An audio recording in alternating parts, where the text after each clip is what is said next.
আসসালামু আলাইকুম। যদি কোনো মানুষের মনের শান্তি চায়, তার সাথে তার সাথী একজন থাকতে হয়। যদি হে টাকার উপরে ঘুমায় বিছনা বিছাইয়া, আর হে একা ঘুমায় কিন্তু তার ঘুম আসে না, মনের শান্তি আসে না। যদি তার সাথী থাকে, সাথে তে টাকার উপরে না ঘুমাইয়া নর্মেল বিছনায় ঘুমাইল, তার মনের শান্তি থাকে।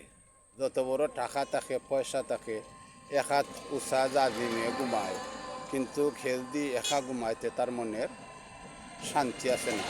মনের মাঝে তার টেনশন থাকে। একা কোনোদিন মানুষের মনের শান্তি হয় না। যদি তার সাথী সাথে থাকে, তাহলে হে নর্মেল বিছনাত ঘুমাইল, টাকা না থাকলেও তার মনের শান্তি থাকে। মনে তার খুব শান্তি অবস্থায় থাকে।